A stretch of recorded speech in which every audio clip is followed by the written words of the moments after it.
questions, needs, concerns before we get started? All right. Well,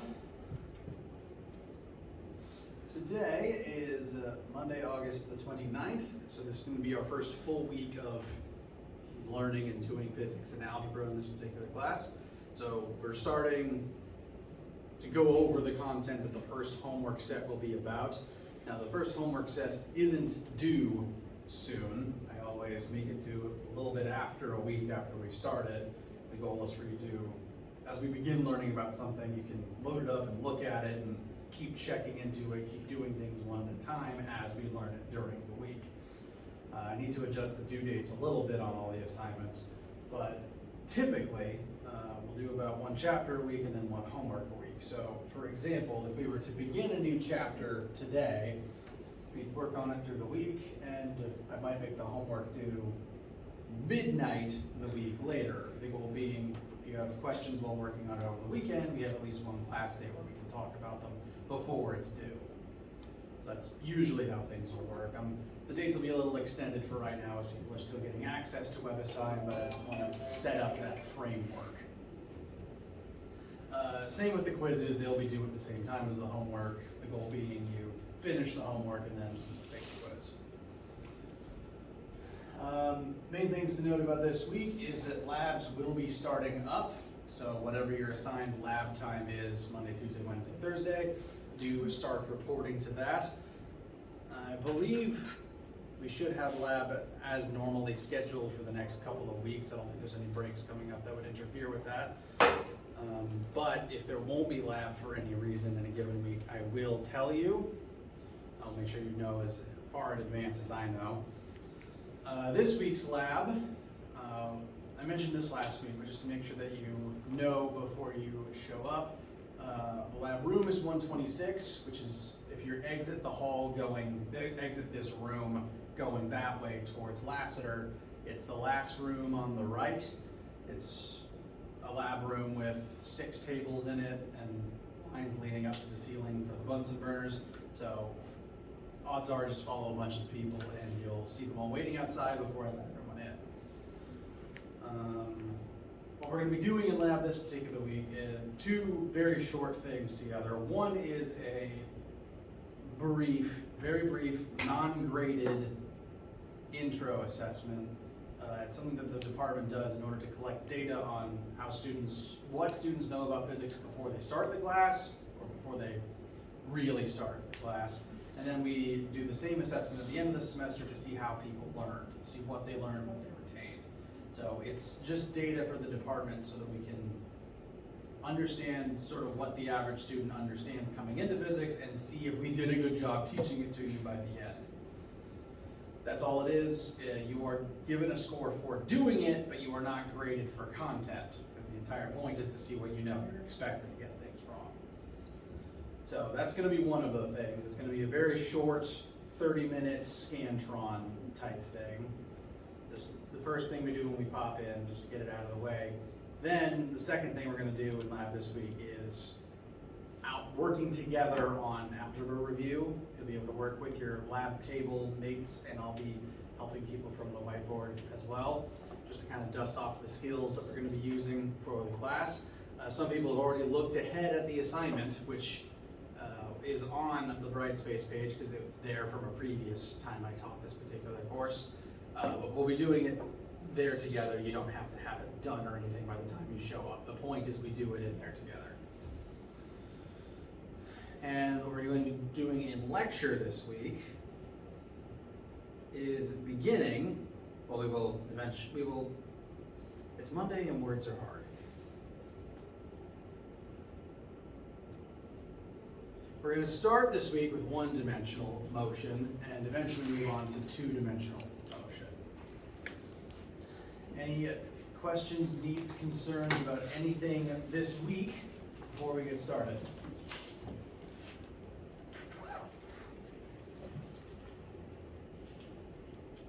All right.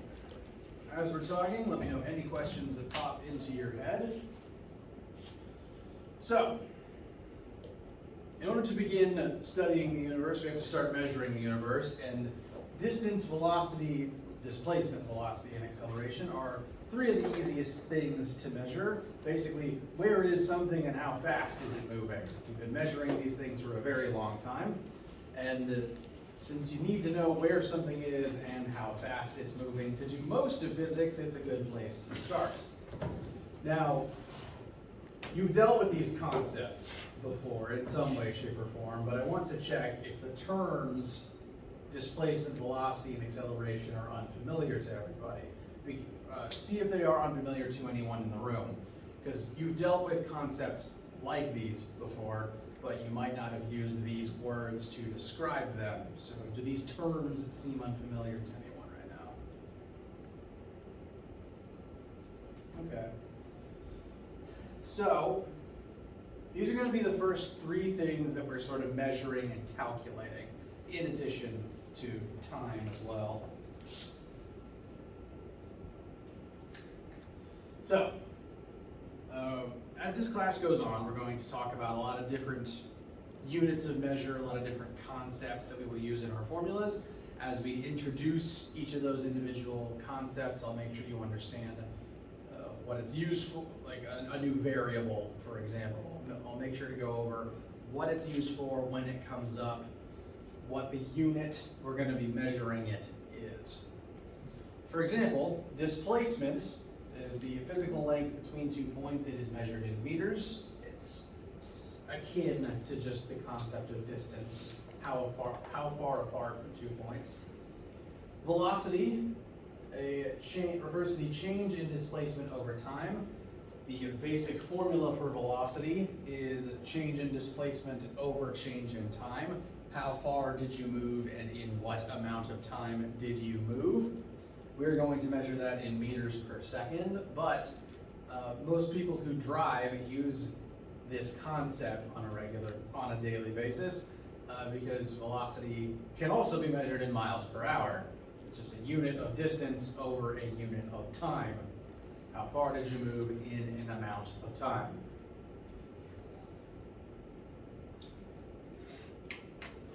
The third of our intro variables is the most difficult one, the concept of acceleration.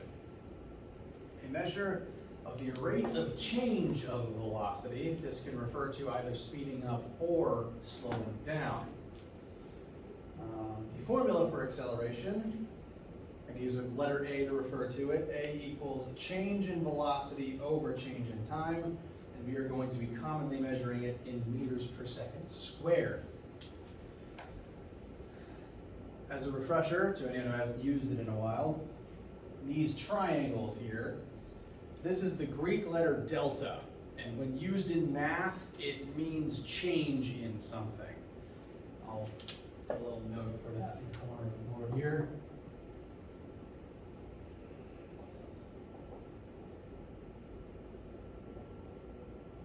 So delta is change in. When you're moving from point A to point B, you are in the act of displacing. You are moving some distance, and it takes you some amount of time to complete that motion. So as you're moving from point A to point B, your location changes, so your change in displacement, delta D, and it will take you a certain amount of time to finish that change, delta T. Delta D over delta T tells you your velocity, or how fast you were moving as you were making that change. Is delta unclear or shaky for anybody? The concept of changing it in our formulas. Okay. Actually, one more thing I want to mention about that. Delta anything in our math can be rewritten as the final version of that variable minus the initial version of that variable. So if one of our formulas has delta V in it, say something is changing its velocity, like it's speeding up, and you want to know what is the change in its velocity, by how much did it speed up, delta V can be rewritten as VF minus V initial, and you just subtract the initial from the final, and that will tell you by how much it changed. So If your car starts at 0 and ends at 60, 60 minus 0 is a change of 60. If your car starts at 30 and ends at 60, then that's just a change of 30. So that's what the delta means in our math. That's how we'll be using it. Basically, whenever the delta is in a formula, unless you know specifically, unless you're specifically told what the change is, you'll very commonly be replacing the delta with final minus initial for that variable and calculating it either before you plug it in or as part of your calculation. So, these are the first three variables we are going to be working with. We're going to look at some formulas between them to kind of see how they're related, how we can utilize them to measure or calculate some things in the universe. Now, some things to note about these three terms specifically: displacement, velocity, and acceleration. Even if you haven't used these words for them commonly, you've dealt with topics like this. Displacement could be described as distance, velocity could be described as speed. But there's a reason we're using these terms specifically, and it's because they are vectors. Has anyone never dealt with the mathematical concept of a vector before? It's okay if not, I'm just curious. Okay. So, brief review then, if you guys are familiar with the idea. A vector is a quantity that has a direction inherently attached to it. Say you know for a fact you walked 10 miles north. That is a vector. Meanwhile, if you don't know what direction you're walking in, that's not a vector, and you don't really know where you wound up as a result. You know how far you walked, but you don't really know where you are. So vectors have to have both magnitude and a direction. And the three concepts from the previous slide, displacement, velocity, and acceleration, are all inherently vectors. And the reason that we like to use these terms for variables in physics is because if a direction exists, usually you want it. The more information you can have about a quantity, the better. That's why we're using these variables instead of, say, the concept of length or speed. Length and speed are scalars. They tell you just the number of how far apart 2 points are, or just the number of how fast something is going, but they don't inherently tell you the direction that two things are from each other, or the direction something is moving in. Scalars are just a number, whereas a vector is a number with a direction, usually drawn as an arrow.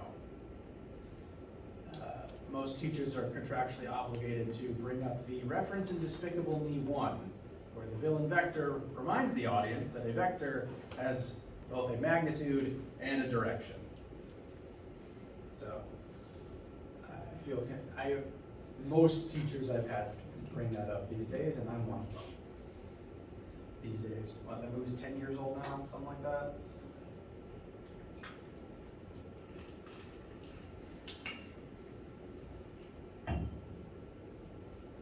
Some examples of vectors, quantities that specifically need to have a direction attached to them, include the three we just talked about: displacement, velocity, acceleration. Momentum, we'll talk about that in a few chapters when it becomes relevant. I want to talk briefly about force, though, because force is kind of like the vector. You can't push things not in a direction. If you push something, you are automatically pushing it in a direction. Force doesn't have a scalar counterpart because there's no way to push things without a direction involved. So as we learn as we discuss new variables as the course goes on, in describing them and making sure you know what they're used for and what units they have, I will make it clear whether or not a particular unit of measure is a vector or isn't a vector. So our starting three units are vectors: displacement, velocity, and acceleration. They all specifically point in the direction of change. But there's going to be lots of things we discuss that aren't vectors, usually because they can't be vectors. There's just some things that can't have a direction attached, so there's no point trying to keep track of it. For example, that's weird, they don't list the important one here. Time is going to be a scalar that we are using constantly throughout this semester, but time can't be a vector because you can't have 10 hours east. It's just a number that represents how much time has elapsed. We're going to be using time in probably half of our formulas for this entire class, and it will never have a direction attached because it can't. So time's probably the scalar. But some other common examples include mass. Matter doesn't have an inherent direction to it, like something can't be 10 kilograms in the x direction. Similarly, temperature, also directionless. Energy is technically directionless, like the quantity of energy is directionless. Time's probably the big one though, that we'll be coming back to the most. We'll talk about each of these concepts as we go on though. So this particular slide is worth keeping in mind. And again, I'll remind you which ones are scalars and which ones are vectors.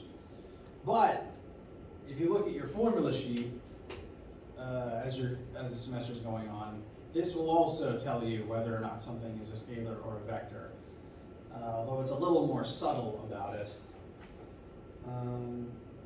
The first four formulas that we're going to talk about in detail are located here. You don't have to pull your sheet up, but I'm just directing you to where they are. We can look at it next. And within these formulas, actually, I think the next slide, perfect, the next slide does show them. Within these first four formulas that we're going to be studying, you might notice that some of the letters have a line under them and some of them don't. Namely, time never has one of these lines under it, even though displacement, velocity, and acceleration all do. That's because that line represents vector status. Depending on who's writing the notes, depending on what publication you might be looking at, this line might be represented in a few different ways.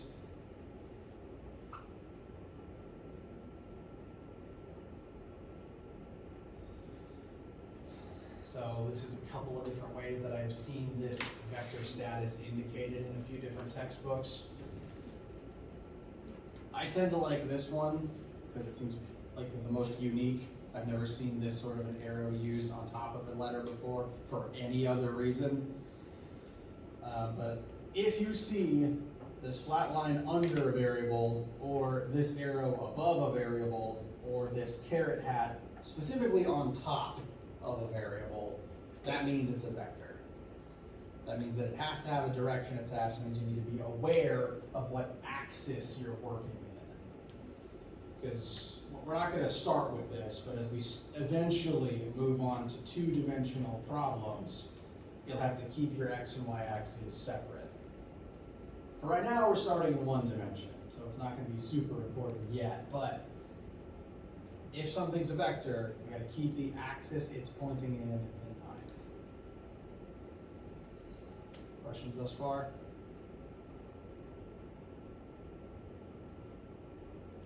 All right. Okay. So I mentioned that displacement, velocity, and acceleration, and in addition time, are going to be the variables that we're starting with. These are going to be the first four formulas, the first four tools in your toolbox that we'll be using to describe and relate those concepts to each other as we begin studying how objects move through the universe.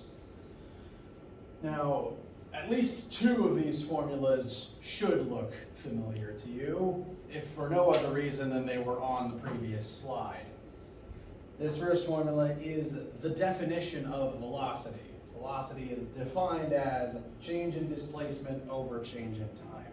You have a velocity if you are moving in some direction. Your distance is elapsing as time continues. If you're moving 60 miles per hour north, every hour you'll be 60 miles further north.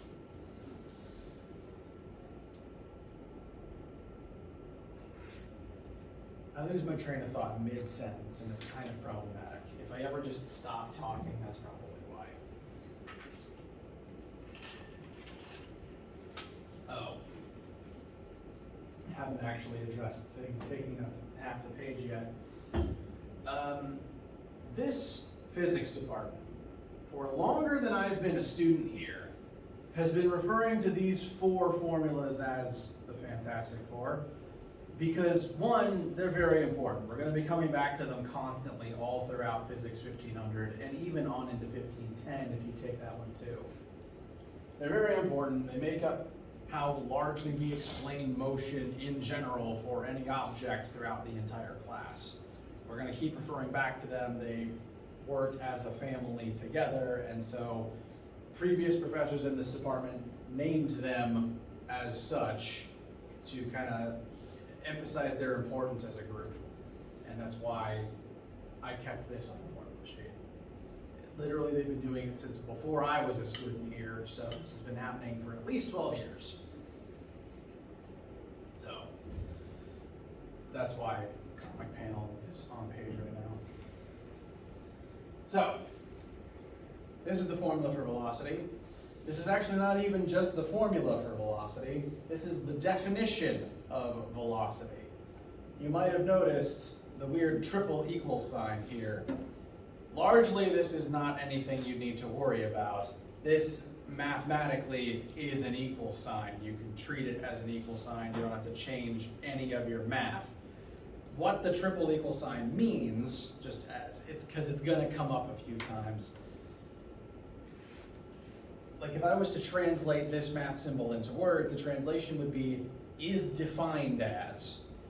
So it's not just that velocity equals change in displacement over change in time.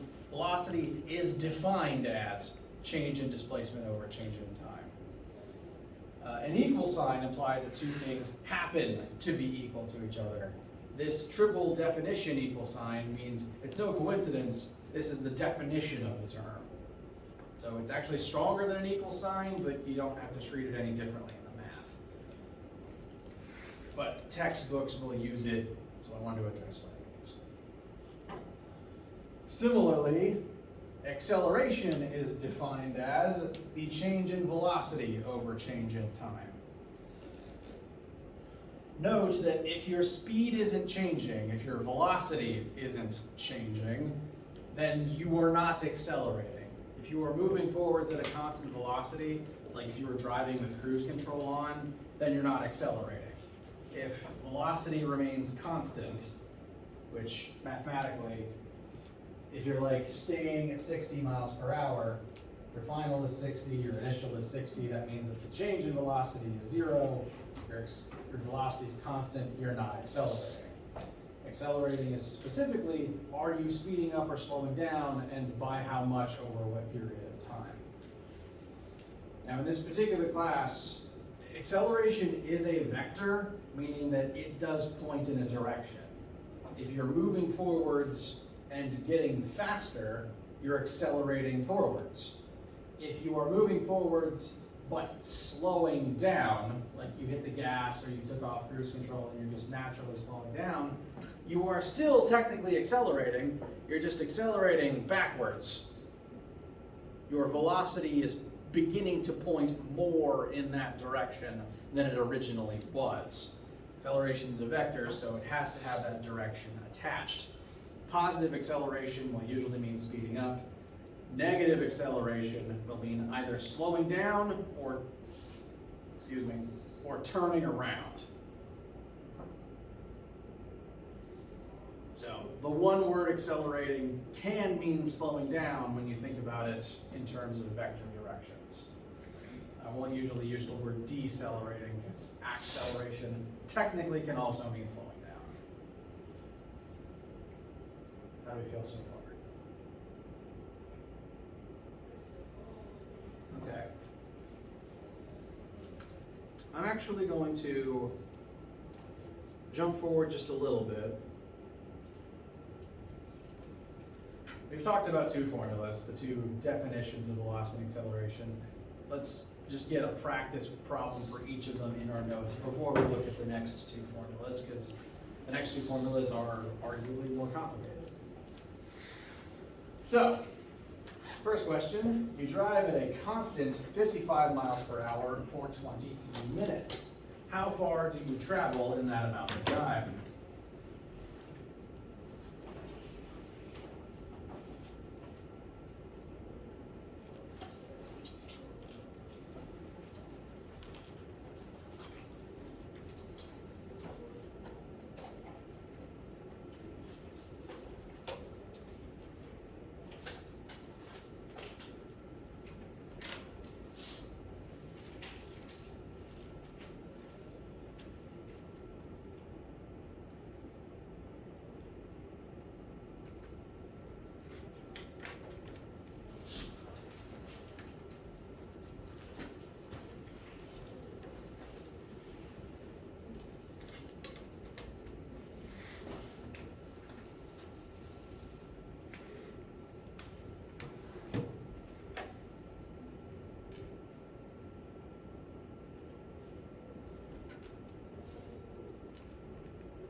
I did tell you that I would demonstrate how I would utilize my usual method of write variable, look at formula sheet, insert numbers into formula. So, sample question has two numbers in it, one for velocity, one for time. We've been asked for a change in displacement. So, usual tactic would be look at formula sheet, see what formula has specifically these three letters in it. We'll use the one that we just talked about. Find a marker with more ink in it.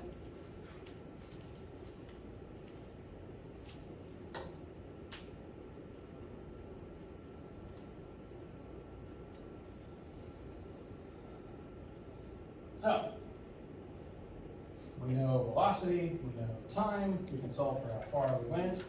Is it as straightforward as just plugging in 55 and 23?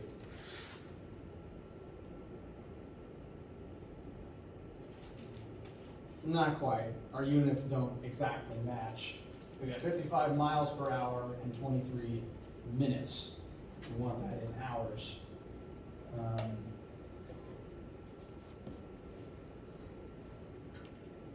But you can divide minutes by 60 and that will tell you how many hours it is. It is less than 1 hour. It's about 1/3 of an hour. But after doing that, D's our only remaining variable. Use algebra to solve for D. How many minutes does that leave us with? Minutes? Sorry, miles, excuse me.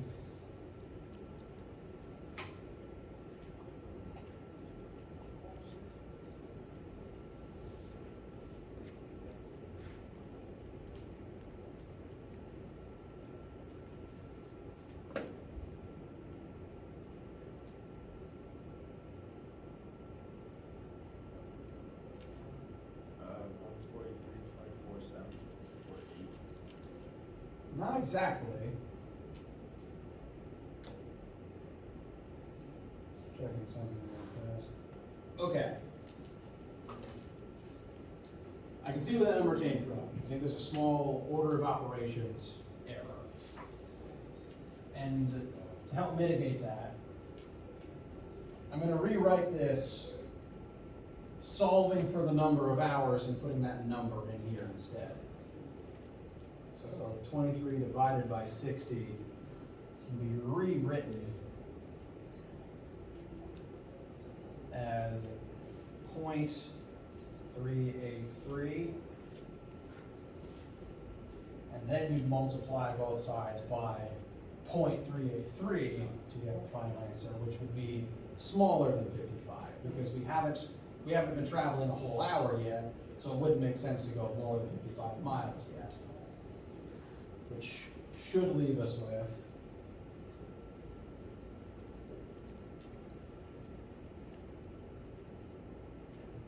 about 21 miles. I'm going to use that little line there to indicate sig figs.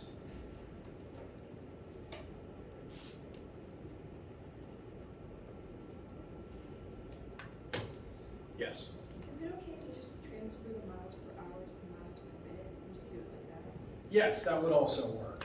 If you converted miles per hour to miles per minute, you could plug 23 in. Something has to convert, doesn't have to be the minutes. Well, I guess either way, you're converting minutes in some way, shape, or form. But yes, that would be fine. How does that one feel to start with? All right. Now, a brief note about this particular formula here. V equals delta D over delta T. And this is something I'd recommend putting an asterisk next to it by and then elaborating on this in your notes. This formula only works if an object is moving at constant velocity, which in this particular problem the car is. It's driving at a constant 55 miles per hour, so there's no issue using this formula for this question. But if for any reason the car is accelerating, if its velocity is changing at all, this formula stops working. Notice the V here, it's not a change in V. There's no room for V final minus V initial. There's no room for delta V. It's just, what is your current velocity? How far will you travel in X amount of time at that specific speed?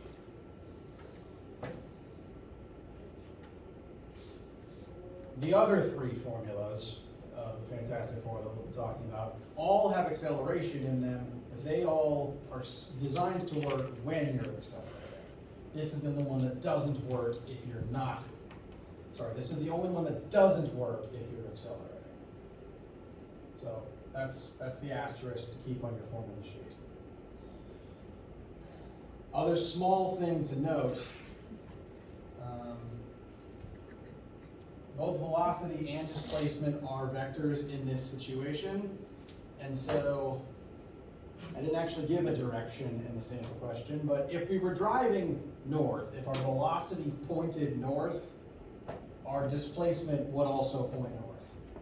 So these are both vectors. We inherit the vector direction on the displacement from the velocity. Questions, concerns? Okay. So that one only works when you're not accelerating. Now we're going to start accelerating. So a car can speed up from 0 meters per second to 30 meters per second in 4 seconds. What is the acceleration of that car?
So we got our starting and our final velocity. We've got time and we've got acceleration.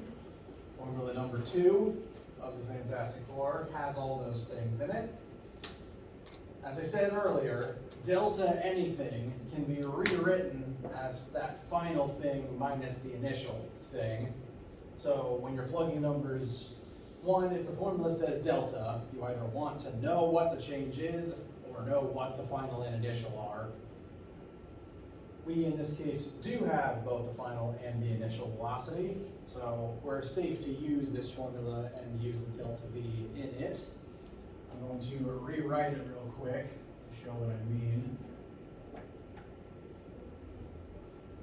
In this case, delta t is just referring to how much time has elapsed from the start, and the 4 seconds already describes that, how much time has passed since the beginning of the experiment. So this t number by itself already refers to the delta t for this experiment. The formulas all keep delta in them. Sometimes I forget to write it on my variables here, but it's safe to use this t for delta t in this case.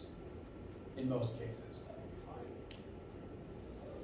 So, all we have to do is solve for a in this case. A equals 30 minus 0, excuse me, divided by 4. As we're approaching the final number, just a quirk about me, whenever I draw a 0 by itself, I tend to put that slash through it to make it clear it's a 0 and not an O. I don't usually do it on like, if the 0 is a part of a larger number, it's just when zeros are, when it's just a solo 0 that I do it. It's just a quirk of mine. Some people ask about it. So, acceleration of this particular vehicle is what number?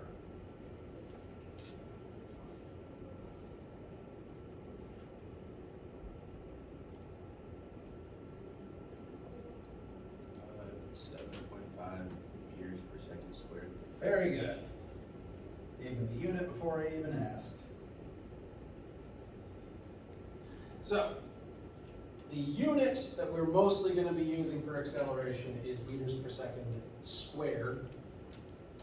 That's one that differentiates it from the unit for velocity. Velocity is constantly moving this many meters in this many seconds. This is a different unit. Meters per second squared. The reason it's this unit specifically is because we took velocity, which was already meters per second, and then divided it by time again. So meters per second divided by seconds, it results in this. So that's where it comes from. That's why it's distinct from normal meters per second for velocity.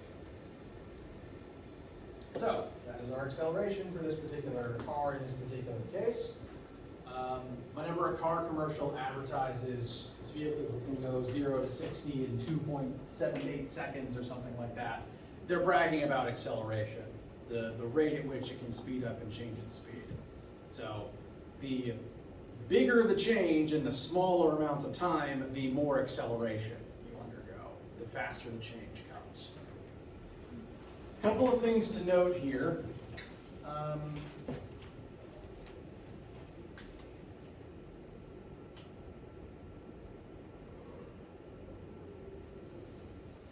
If, for example, this car was driving in the X direction, if this 30 meters per second is pointing down the positive x-axis and the car is moving this way,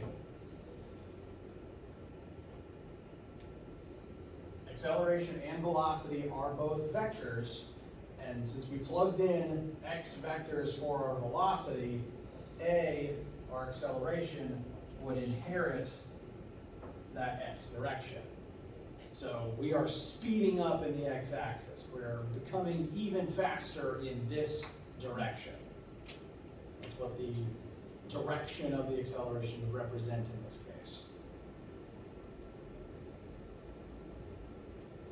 This x, the x doesn't change if we're slowing down.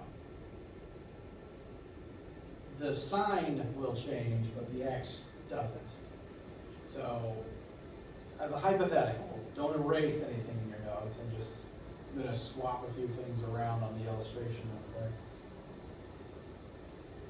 If hypothetically, we switch the places of these two numbers, if instead of starting at 0 and speeding up to 30, if we were already at 30 and hit the brakes, so we were at 30, we're cruising, we hit the brakes, we slowed down to 0, what that would do to our math is it would switch which number goes in which position, initial or final. So again, don't change anything in your notes. This is a hypothetical. If we were slowing down, our initial would be 30 and our final would be 0. Same two numbers, but switching their positions changes the sign of the answer because we're slowing down. Our velocity is becoming smaller. So every single second that passes, you're adding a negative number to it to make it smaller. Note it's in the same axis, it's just in the opposite direction of that axis. We're still moving in the x-plane, but we are slowing down in the x-plane. Our velocity is beginning to point more in that direction than it was originally. What can be confusing about this is you can be moving forwards and accelerating backwards at the same time. There are cases where your velocity, your current velocity, can point that way, but if you're slowing down, your acceleration points that way. So the act of slowing down is accelerating in reverse as you're still moving forwards. Meanwhile, the act of speeding up is moving forwards and accelerating forwards at the same time. This is why vectors and the signs and the directions they're pointing in are going to be important to keep track of. Because if you were trying to look at a car as it slows down, but if you plug in a positive acceleration, then it's going to speed up and your answer is going to be wrong. Questions, needs, concerns this far? Okay. We're close to breaking for today, so I just want to talk briefly about Formula 3 of the 4 and why it would be useful. Looking at these numbers real quick, looking back at the numbers before I changed them. If you're in a car, any vehicle actually, that is beginning to speed up, you're in it, it's at rest, someone hits the gas, and now it starts speeding up. It takes time for its velocity to change, but it also takes distance for its velocity to change. If you're in a car and someone hits the gas, does it stay in place, revving until it's at its final speed? No, it starts moving forward as its velocity changes. It starts at 0, and before it can get to 30, it has to, tick up to 1, meaning it's gonna start rolling forwards as it begins speeding up. The same is true when you're slowing down. When you're in a car and someone hits the brakes, you don't immediately stop. You slow down as you move forwards a little bit. And typically you need a bigger distance to stop over the faster you're going. Don't slam your brakes and come to a dead stop if you're moving very fast. We'll talk about the force reasons later. That distance is important, namely, again, in vehicle motion. And the two formulas we've looked at so far don't actually tell you what that distance is. The next question here is how far does the car in the above example travel as it speeds up? The formula we just used doesn't have a displacement term in it to tell us that information. Meanwhile, formula number 1 does have a displacement term in it, but this one can't be used if you're speeding up or slowing down. So neither of these two formulas can tell us how far forwards the car had to roll in order to get up to that speed. That's what formula number 3 is for on the list. And we'll look back at it quickly before we break. Of this list of 4 very important formulas, 4 is arguably the most important one. I said that wrong. 3 is arguably the most important one. I apologize. Of the 4 formulas, number 3 is the one we're going to come back to the most because it's the most useful in most situations. This formula here, I'm realizing my notes sometimes use delta x and delta d interchangeably. I apologize for that. The intent here is to refer to distance in some axis. D could be any axis. This is trying to specify the x-axis, but it could be x, it could be y. It's meant to just specify displacement. So I'm sorry for that inconsistency. It's just referring to motion in some dimension. What this formula is for is it can tell you how far something moves as time is elapsing based on its original speed and its acceleration. So this formula is designed to tell us how far something moves as it's speeding up or slowing down as time goes on. It takes a certain amount of time to change your speed, and in that time, you'll move some distance. And so that's what number 3 is for. Number 4 can be used similarly. 4 is kind of the odd ball of the bunch. We don't use fornum very often, but it's useful if you don't know time for some reason, because 4 is the only one that doesn't have a T in it. So this is like the little tiny screwdriver that's only useful 1/100th of the time, but in that one time you really need it. Well, I'll show you when this one comes up. Mostly we're going to stick to this one when we're looking at, the displacement of an object as it's accelerating. And in the case of this question that I will at least show you, it's the end of the lecture, I don't want to keep you.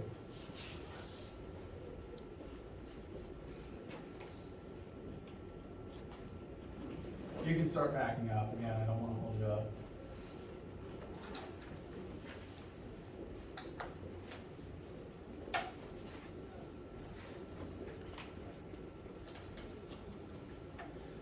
This would tell us how far we move as we're accelerating at this rate for 4 seconds.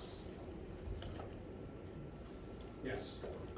In the formula, is v of 0. Is that the same thing as the initial velocity? It is, yes. Is that how you raised it? Yeah. Again, there's an inconsistency sometimes between different publications.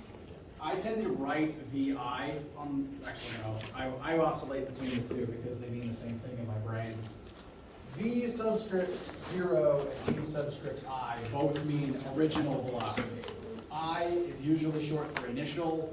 The 0 is subscript for NAUGHT, which in some British English-speaking countries is used as 0. It's used for what things were at the beginning of the experiment. So, which one is just kind of a lingo thing. I oscillate between the two because they mean the same thing to me, and because one of the professors here is South African, and I learned from him. So, using it happened in my education. Okay, don't want to hold you up anymore. Let me know if you have any questions. Do come to lab this week if you have Monday